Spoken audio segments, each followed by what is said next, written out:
युद्धपरिश्रान्तं समरे चिन्तया स्थितं रावणं चाग्रतो दृष्ट्वा युद्धाय समुपस्थितं दैवतैश्च समागम्य द्रष्टुमभाग्यतोरणम् उपागम्य ब्रवीद्राम अगस्त्यो भगवान् ऋषिः राम राम महाबाहो शृणु गुह्यं सनातनं येन सर्वान् नरीन् वत्सा समरे विजयिष्यसि आदित्यहृदयं पुण्यं सर्वशत्रुविनाशनं जयावहं जपे नित्यम् अक्षयं परमं शिवम् सर्वमङ्गलमाङ्गल्यं सर्वपापप्रणाशनं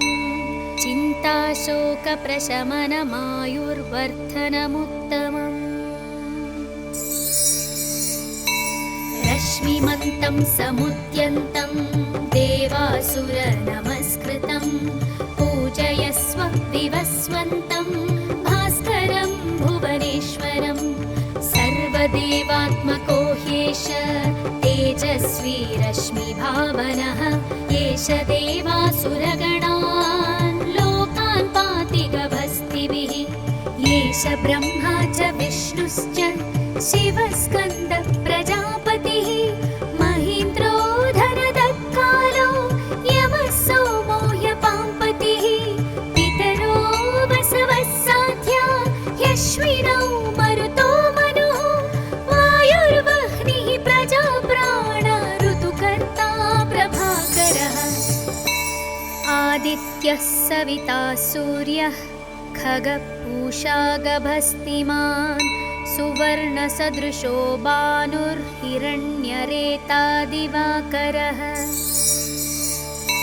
हरितश्वः सहस्रार्चिः सप्तसप्तिर्मरीचिमान् तिमिरोन्मन्थनशम्भुस्त्वष्टा मार्ताण्डांशुमान् हिरण्यगर्भः शिशिरस्थपनो भास्करो रविः अग्निगर्भोदिते पुत्रः शङ्खः शिशिरनाशनः व्योमनाथस्तमो भेदी ऋग्यजुःसामपारगः घनवृष्टिरपां मित्रो विन्ध्यवेधिप्लवङ्गमः आतपी मण्डली मृत्युः पिङ्गळः सर्वतापनः कविर्विश्वो महातेजा रक्तः सर्वभवोद्भवः नक्षत्रग्रहताराणाम् अधिपो विश्वभावनः तेजसामपि तेजस्वी द्वादशात्मन्नमोऽस्तु ते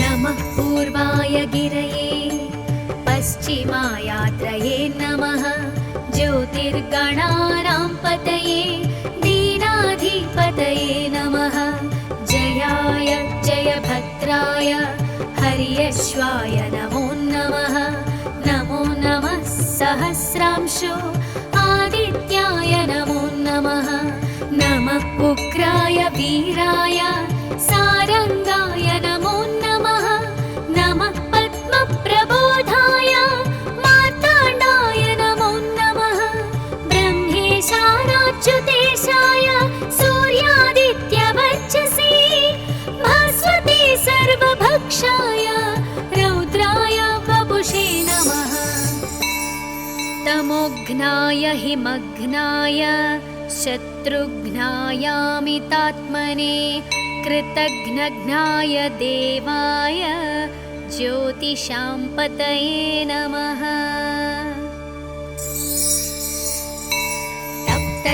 तप्तचामीकराभाय वह्नये विश्वकर्मणे नमस्तमोभिनिघ्नाय रुचये लोकसाक्षिणे नाशयत्येष वैभूतं तदेव सृजति प्रभुः पायत्येष तपत्येष वर्षत्येष गभस्तिभिः येष सुप्तेषु जागर्ति भूतेषु परिनिष्ठितः येष एवाग्निहोत्रं च फलं चैवाग्निहोत्रिणां वेदाश्च क्रतवश्चैव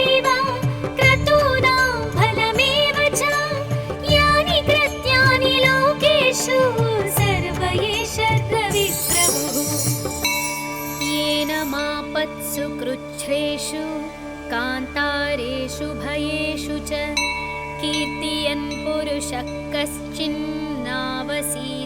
राघव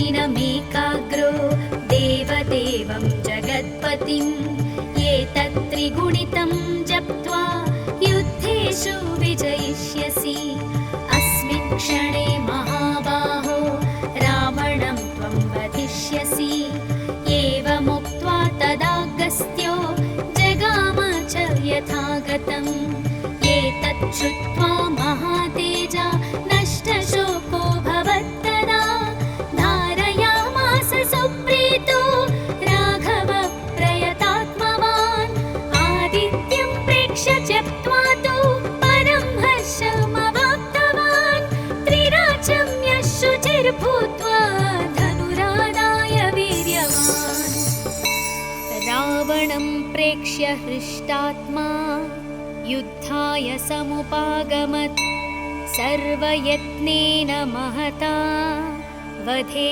तस्य धृतोऽभवत् अथ रविरवदन्निरीक्ष्य रामं मुदितमनाः परमं प्रहृष्यमाणः निशिचरपतिसंशयं विदित्वा सुरगणमध्यगतो वचस्त्वरेति इति श्री आदित्यहृदयं सम्पूर्णम्।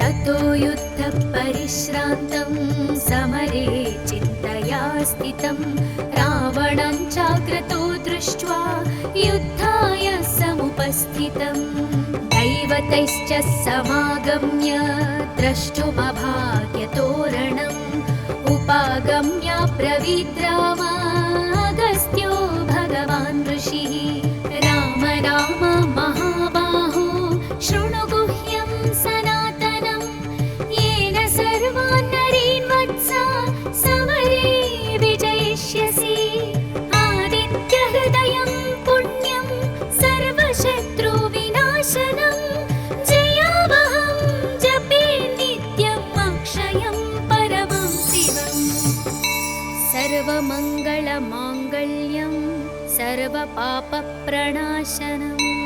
चिन्ताशोकप्रशमनमायुर्वर्धनमुत्तमम् रश्मिमन्तं समुद्यन्तं देवासुरनमस्कृतं पूजयस्व विवस्वन्तं भास्करं भुवनेश्वरं सर्वदेवात्मको ह्येष तेजस्वी रश्मिभावनः एष देवासुरगणान् लोकान् पाति गभस्तिभिः एष ब्रह्मा च विष्णुश्च शिवस्कन्द प्रजापतिः महीन्द्रो धनदत्कालो यमः सोमो ह्यपाम्पतिः पितरो वसवः साध्या ह्यश्विनौ मरुतो मनुः वायुर्वह्निः प्रजाप्राण ऋतुकर्ता प्रभाकरः आदित्यः सविता सूर्यः खगपूषा गभस्तिमान् सुवर्णसदृशो भानुर्हिरण्यरेता दिवाकरः हरितश्वः सहस्रार्चिः सप्तसप्तिर्मरीचिमान् तिमिरोन्मन्थनशम्भुस्त्वष्टा मार्ताण्डांशुमान् हिरण्यगर्भः शिशिरस्थपनो भास्करो रविः अग्निगर्भोदिते पुत्रः शङ्खः शिशिरनाशनः व्योमनाथस्तमो भेदी ऋग्यच्चु सामपारगः घनवृष्टिरपां मित्रो विन्ध्यवेधिप्लवङ्गमः आतपी मण्डली मृत्युः पिङ्गळः सर्वतापनः कविर्विश्वो महातेजा रक्तः सर्वभवोद्भवः नक्षत्रग्रहताराणाम् अधिपो विश्वभावनः तेजसामपि तेजस्वी द्वादशात्मन्नमोऽस्तु ते। नमः पूर्वाय गिरये पश्चिमायात्रये नमः। ज्योतिर्गणानां पतये दीनाधिपतये नमः। जयाय जयभद्राय हर्यश्वाय नमो नमः। नमो नमः सहस्रांशो आदित्याय नमो नमः। नमः उग्राय वीराय सारंगाय नमो नमः। नमः पद्मप्रबोधाय मार्ताण्डाय नमो नमः।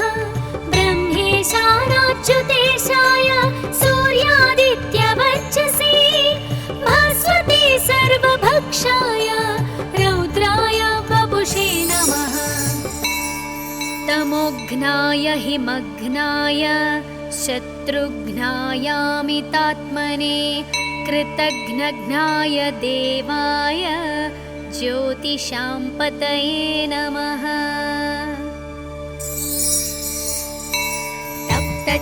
तप्तचामीकराभाय वह्नये विश्वकर्मणे नमस्तमोभिनिघ्नाय रुचये लोकसाक्षिणे। नाशयत्येष वैभूतं तदेव सृजति प्रभुः।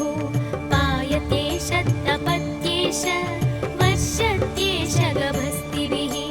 येष सुप्तेषु जागर्ति भूतेषु परिनिष्ठितः।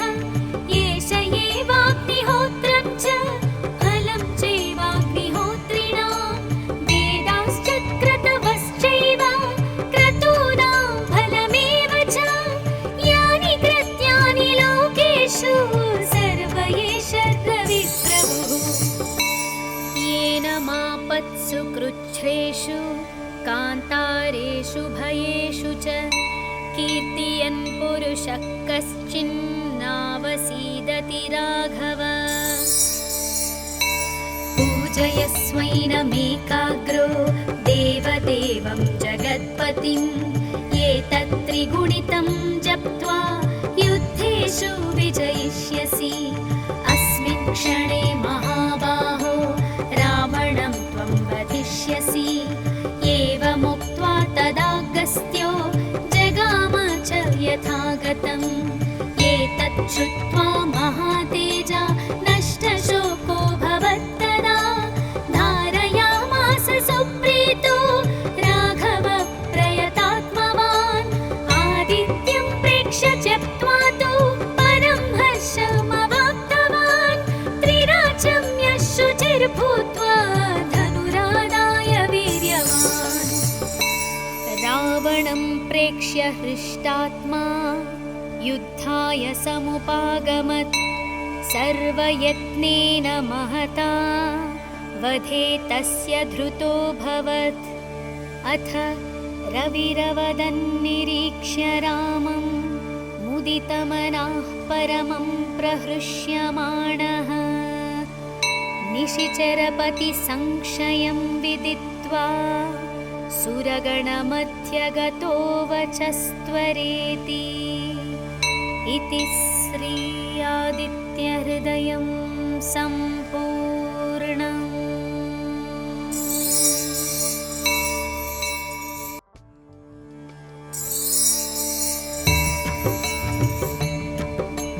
ततो युद्धपरिश्रान्तं समरे चिन्तया स्थितं। रावणं चाग्रतो दृष्ट्वा युद्धाय समुपस्थितम्। दैवतैश्च समागम्य द्रष्टुमभाग्यतोरणम्। उपागम्य ब्रवीद्राम अगस्त्यो भगवान् ऋषिः। राम राम महाबाहो शृणु गुह्यं सनातनं। येन सर्वान् नरीन् वत्सा समरे विजयिष्यसि।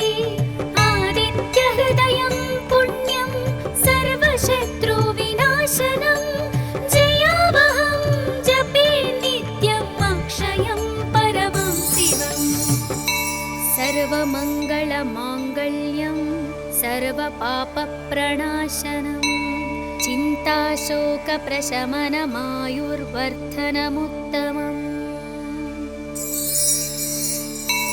रश्मिमन्तं समुद्यन्तं देवासुरनमस्कृतं पूजयस्व विवस्वन्तं भास्करं भुवनेश्वरं सर्वदेवात्मको ह्येष तेजस्वी रश्मिभावनः एष देवासुरगणान् लोकान् पाति गभस्तिभिः एष ब्रह्मा च विष्णुश्च शिवस्कन्द प्रजापतिः महीन्द्रो धनदत्कालो यमः सोमो ह्यपाम्पतिः पितरो वसवः साध्या ह्यश्विनौ मरुतो मनुः वायुर्वह्निः प्रजाप्राण ऋतुकर्ता प्रभाकरः आदित्यः सविता सूर्यः खगपूषा गभस्तिमान् सुवर्णसदृशो भानुर्हिरण्यरेता दिवाकरः हरितश्वः सहस्रार्चिः सप्तसप्तिर्मरीचिमान् तिमिरोन्मन्थनशम्भुस्त्वष्टा मार्ताण्डांशुमान् हिरण्यगर्भः शिशिरस्थपनो भास्करो रविः अग्निगर्भोदिते पुत्रः शङ्खः शिशिरनाशनः व्योमनाथस्तमो भेदी ऋग्यच्युसामपारगः घनवृष्टिरपां मित्रो विन्ध्यवेधिप्लवङ्गमः आतपी मण्डली मृत्युः पिङ्गळः सर्वतापनः कविर्विश्वो महातेजा रक्तः सर्वभवोद्भवः नक्षत्रग्रहताराणाम् अधिपो विश्वभावनः तेजसामपि तेजस्वी द्वादशात्मन्नमोऽस्तु ते नमः पूर्वाय गिरये पश्चिमायात्रये नमः ज्योतिर्गणानां पतये दीनाधिपतये नमः जयाय जयभद्राय हर्यश्वाय नमो नमः नमो नमः सहस्रांशो आदित्याय नमो नमः नमः उग्राय वीराय सारंगाय नमो नमः नमः पद्मप्रबोधाय मार्ताण्डाय नमो नमः ब्रह्मेशानाच्युतेशाय सूर्यादित्यवर्चसे भास्वते सर्वभक्षाय रौद्राय वपुषे नमः तमोघ्नाय हिमघ्नाय शत्रुघ्नायामितात्मने कृतघ्नघ्नाय देवाय ज्योतिषां पतये नमः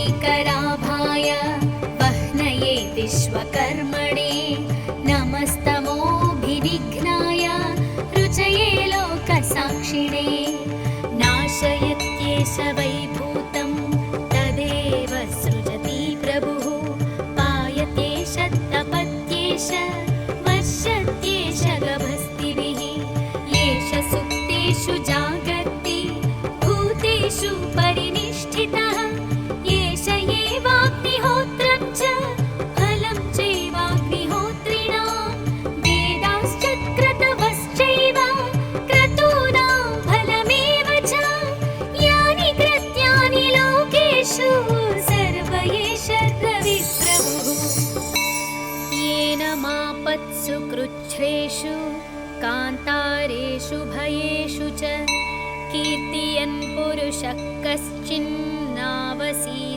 राघव पूजयस्वैनमेकाग्रो देवदेवं जगत्पतिं एतत्त्रिगुणितं जप्त्वा युद्धेषु विजयिष्यसि अस्मिन् क्षणे महाबाहो रावणं त्वं वधिष्यसि एवमुक्त्वा तदागस्त्यो जगाम च यथागतम् एतत् श्रुत्वा महातेजा नष्टशोको भवत्तदा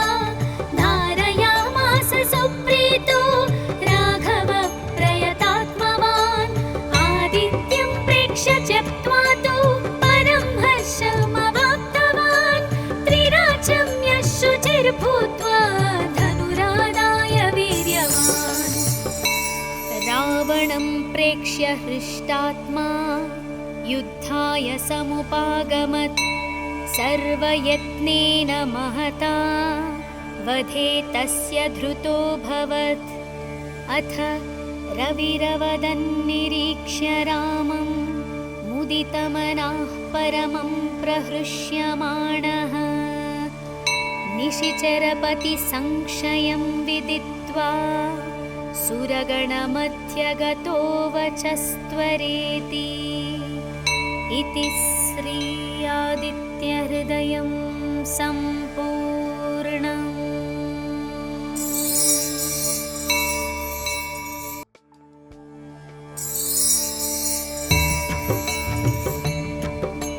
ततो युद्धपरिश्रान्तं समरे चिन्तया स्थितं रावणं चाग्रतो दृष्ट्वा युद्धाय समुपस्थितम्। दैवतैश्च समागम्य द्रष्टुमभाग्यतोरणम्। उपागम्य ब्रवीद् राम अगस्त्यो भगवान् ऋषिः। राम राम महाबाहो शृणु गुह्यं सनातनं। येन सर्वान् नरीन् वत्सा समरे विजयिष्यसि। आदित्यहृदयं पुण्यं सर्वशत्रुविनाशनं। जयावहं जपे नित्यम् अक्षयं परमं शिवम्। सर्वमङ्गलमाङ्गल्यं सर्वपापप्रणाशनम्।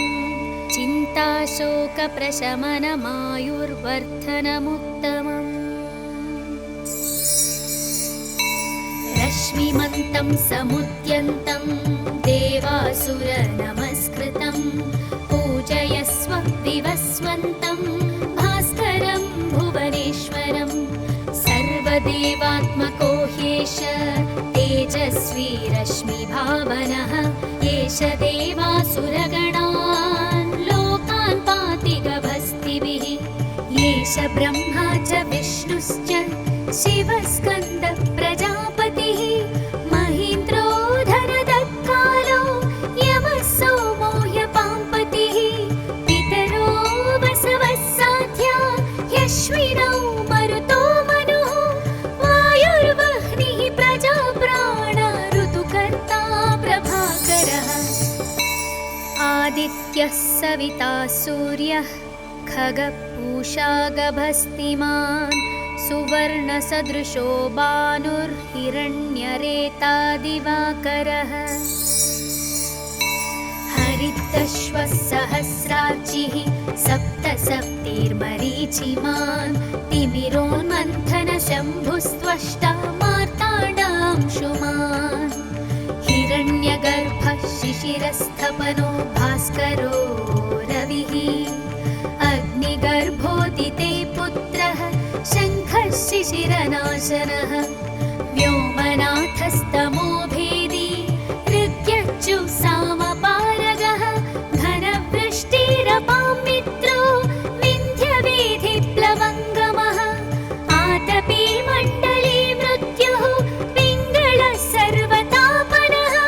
कविर्विश्वो महातेजा रक्तः सर्वभवोद्भवः। नक्षत्रग्रहताराणां अधिपो विश्वभावनः। तेजसामपि तेजस्वी द्वादशात्मन्नमोऽस्तु ते।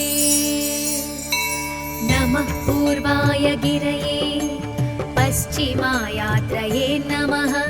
ज्योतिर्गणानां पतये दीनाधिपतये नमः। जयाय जयभद्राय हर्यश्वाय नमो नमः।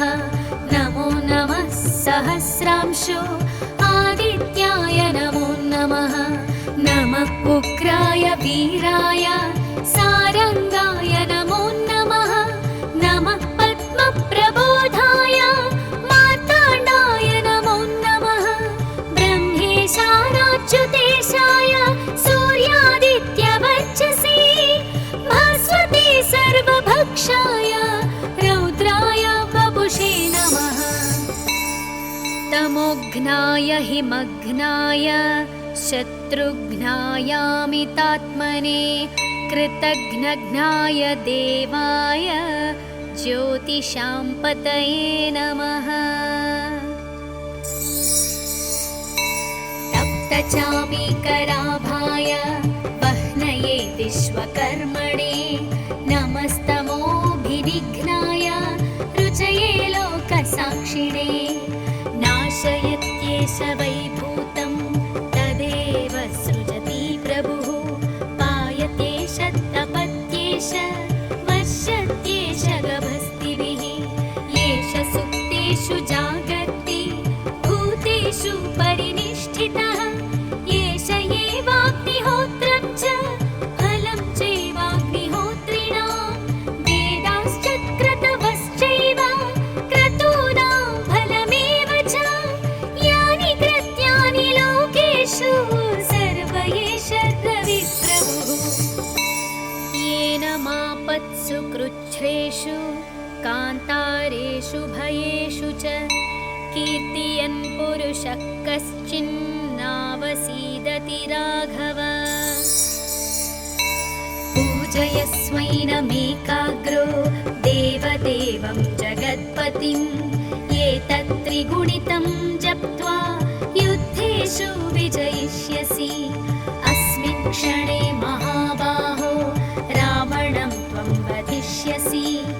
एवमुक्त्वा तदागस्त्यो जगाम च यथागतम् एतत् श्रुत्वा महातेजा नष्टशोको भवत्तदा धारयामास सुप्रीतो राघव प्रयतात्मवान् आदित्यं प्रेक्ष्य त्यक्त्वा तु परं हर्षमवाप्तवान् त्रिराचम्य शुचिर्भूत्वा धनुरादाय वीर्यवान् रावणं प्रेक्ष्य हृष्टात्मा युद्धाय समुपागमत् सर्वयत्नेन महता वधे तस्य धृतोऽभवत्। अथ रविरवदन्निरीक्ष्य रामं मुदितमनाः परमं प्रहृष्यमाणः निशिचरपतिसंशयं विदित्वा सुरगणमध्यगतो वचस्त्वरेति। इति श्री आदित्यहृदयं सम्पूर्णम्।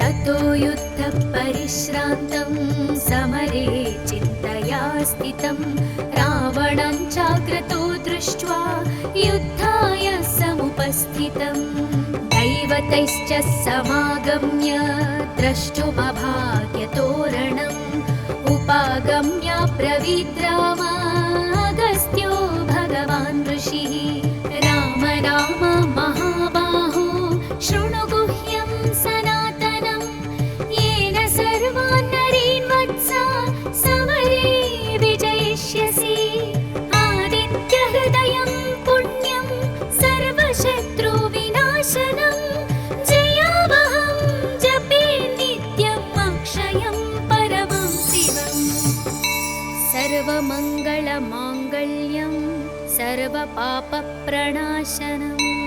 चिन्ताशोकप्रशमनमायुर्वर्धनमुत्तमम्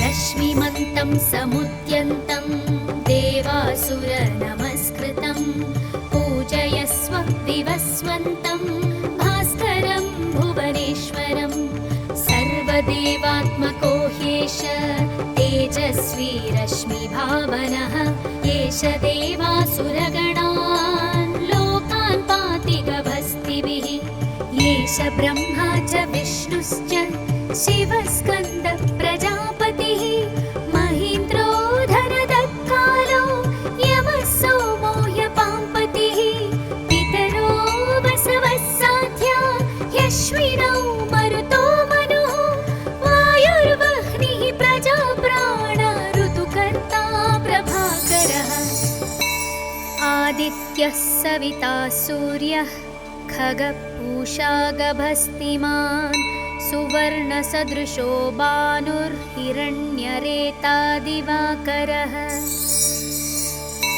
हरितश्वः सहस्रार्चिः सप्तसप्तिर्मरीचिमान् तिमिरोन्मन्थनशम्भुस्त्वष्टा मार्ताण्डांशुमान् हिरण्यगर्भः शिशिरस्थपनो भास्करो रविः अग्निगर्भोदिते पुत्रः शङ्खः शिशिरनाशनः व्योमनाथस्तमो भेदी ऋग्यजुःसामपारगः घनवृष्टिरपां मित्रो विन्ध्यवेधिप्लवङ्गमः आतपी मण्डली मृत्युः पिङ्गलः सर्वतापनः कविर्विश्वो महातेजा रक्तः सर्वभवोद्भवः नक्षत्रग्रहताराणाम् अधिपो विश्वभावनः तेजसामपि तेजस्वी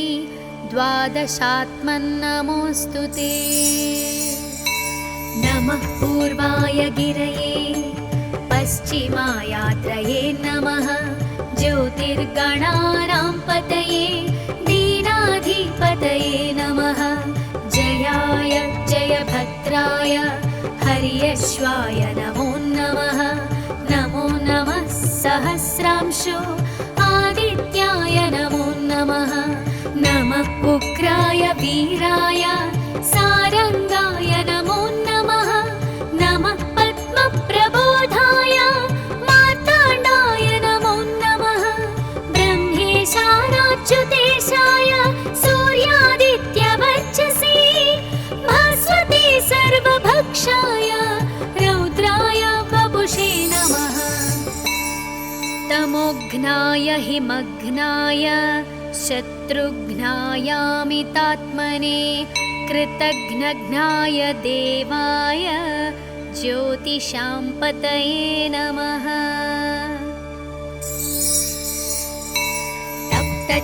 तप्तचामीकराभाय वह्नये विश्वकर्मणे नमस्तमोभिनिघ्नाय रुचये लोकसाक्षिणे नाशयत्येष वैभूतं